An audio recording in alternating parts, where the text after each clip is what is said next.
Hey guys, what is up, and I welcome each and every one of you to a new video. So it has been a few days since Illaui's release onto the live servers, and I'm sure at least some of you have tried out this champion or at least have faced her. But either way, throughout this video we'll be talking about everything there is to mention about this champion, from tips and tricks to runes, masteries, items, the positives and negatives of this champion, and the final is she OP rating at the end of the video. So if you end up enjoying this video, definitely hit that like button to support me, but let's finally get right into things without wasting any more time. So let's first talk about some tips and tricks when playing this champion. The first one is you can easily use your E ability on a target, either backing or teleporting away, maybe to assist the bot lane or the mid lane or somewhere in the jungle, and then as they leave, the E ability will proc on them and make them a vessel since they do leave the range. Also, I'm assuming that you will be playing Illaoi in the top lane, since that is by far the best role for her next to maybe jungle or mid. The next tip I want to tell you guys is actually very important to know and understand. Whenever you use your E ability on a champion and pull out their soul, if you use your ultimate and you get both the soul and the enemy champion within that ultimate, that will spawn 2 tentacles from your ultimate, which will of course help you win a 1v1 fight that much easier. And contrary to what some websites may say, if you use your W or your E ability, whether it's pulling out the soul or making them a vessel, it will actually queue up a tentacle attack even if one is already attacking. So for example, if a tentacle on the wall is attacking a target and it's halfway through the attack animation and you use your W on that same target, well, that tentacle will attack the target once again the second its auto attack that it's in the process of finishes, so don't worry about it completely cancelling it out. So whenever fighting with Illaoi, one of the most important things, like I mentioned at the beginning, is of course to try and get your ultimate while having the spirit taking out of that champion to get 2 tentacles. But should you prioritize the spirit or the champion when it comes to using your abilities and overall just using your main damage sources? Well, best case scenario is to try and hit both of them with everything you can, so maybe hit both of them with your Q, hit both of them with a tentacle slam or something like that. But if you had to choose, it's always the champion over the spirit, because if the champion does get away from your range, you can always use the spirit to add a bit more damage, or if you're chasing the champion, the second they leave the range of the spirit, well, they're gonna get slowed and that'll help you catch up. And the final thing is there's 3 ways for your tentacle to hit the champion that you want it to hit. The first of which is commanding it with your W, the second is creating a spirit using the first part of your E, and the final way is tentacles will attack any vesseled champions, which is the second part of your E. But what's interesting is the fact that existing tentacles will try to hit a vesseled champion every 10 or so seconds. So on top of the new tentacles spawning to try and hit that champion, any ones that have already been placed and the champion walks near them will also keep trying to hit them.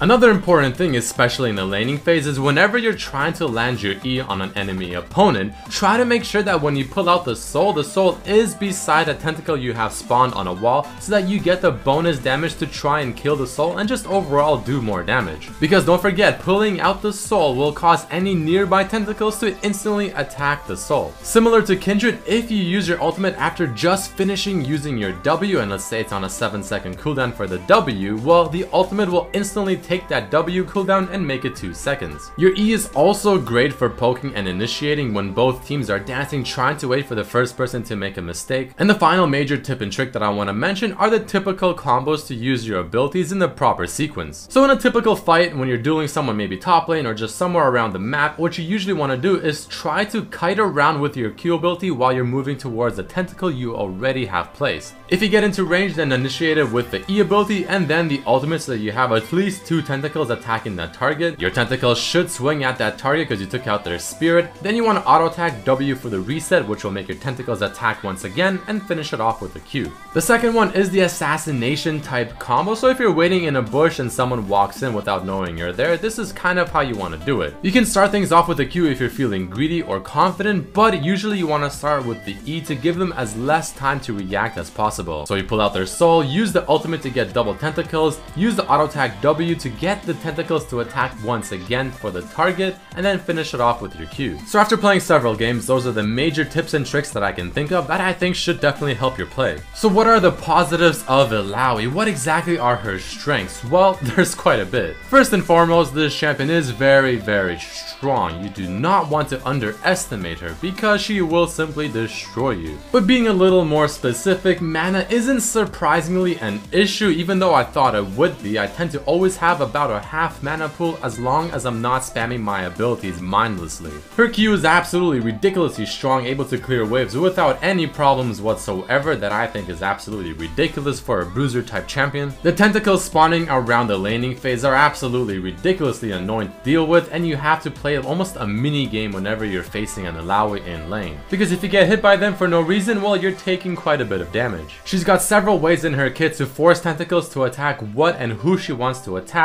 Her E is the definition of absolutely annoying, obnoxious stuff within the lane as well. She has quite good scaling on those tentacles. She has a game-changing ultimate to the point where if she gets a good one, she can absolutely wipe a teamfight in a few seconds, and she can even win unfavorable matchups as well when it comes to maybe her versus 3-4 champions, all thanks to her ultimate. Definitely not a champion you want to underestimate. However, the cons of Illaoi are the fact that, well, the tentacles are definitely immobile. They do not move from where they spawn. And this is somewhat of an issue because they do spawn randomly. You do not choose exactly where you want them to spawn. Though it is possible to have a bit of influence to tell them where you want them to spawn roughly. Against a good opponent that can dodge these without problems, well, these tentacles on the wall tend to be just free CS and gold. She doesn't have any good escapes or gap closures, and her ultimate can be easily avoided and stopped because she has a decent channel time from when she jumps into the air to when she slams the ground. Not the biggest of cons, but they are still definitely there. But I'm sure some of you are asking which abilities you should be maxing. Well, I think it goes without saying that you always want to max your Q, and there's really no reason not to because it is by far your best ability when it comes to the laning phase. But whether you max your W or E second is the question. At first I thought W max second would be the best option, however I tried maxing E second instead, and I have to say I am very pleasantly surprised. So in most cases I will actually recommend to max your E second because it is your main form of bullying in the lane. If you land the E ability, you have a lot of potential with that. It's massive when it comes to dueling or even just fighting a lot of people. It really is your only range type harass ability, and trust me when I say rank 4 or 5 of your E ability is absolutely huge when it comes to how much damage the champion will take from the damage you deal to the spirit. Here's something else I'm sure a lot of people are absolutely dying to know. What runes and masteries do I run? Well, I actually use a very simple and straightforward rune page: flat armor, MR per level blues, and flat AD quints and reds. It's all about being as dominant in the laning phase as possible because that easily is her strong point. And for masteries, I really enjoy the 12-0-18 because Grasp of the Undying, with how you build her, being a tanky HP stacking damage dealing champion,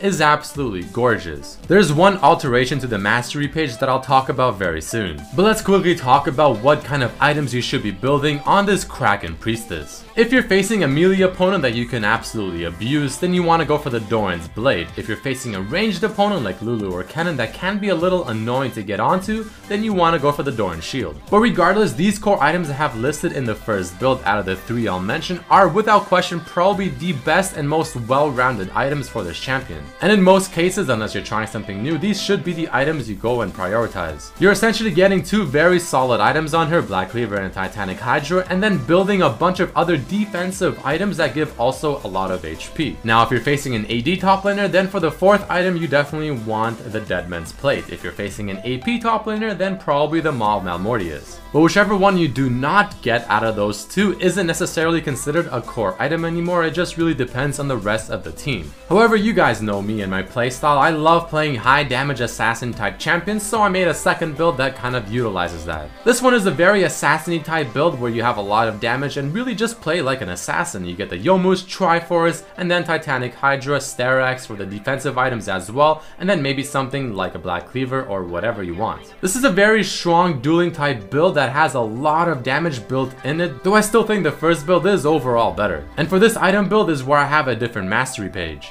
I won't go too in depth into this page, but it is 18-0-12, and I go for the Fervor so that I get extra damage on my auto attacks thanks to the Triforce and the Youmuu's attack speed. And the final item build is very similar to the second one. You just simply skip the Youmuu's and you go for Triforce and then the Sterak's Gauge instead. And now the final moment of this video. Let's put her on my new scale of OP. Is she OP? Is she not OP? That is the question that the video is asking, and the answer is most definitely yes. she is overpowered. In my opinion, of the recent champions that have been released, she's gotta be the strongest one of them all, if not top 3 easily. She's got one of the strongest laning phases I've seen in quite some time, and really she just is an absolute powerhouse. Her pros heavily outweigh her cons, and I feel like she is gonna be very infamous very soon, if not already, for just how ridiculously strong and annoying she can be. But that is about it for this video, guys. Those are my Illaoi tips and tricks and really everything you need to know to play this champion and understand her. If you did enjoy this video, found it informative or whatever, definitely hit that like button to support me, subscribe if you haven't, check out my other videos as well, and I'll definitely catch you for the next one. Peace.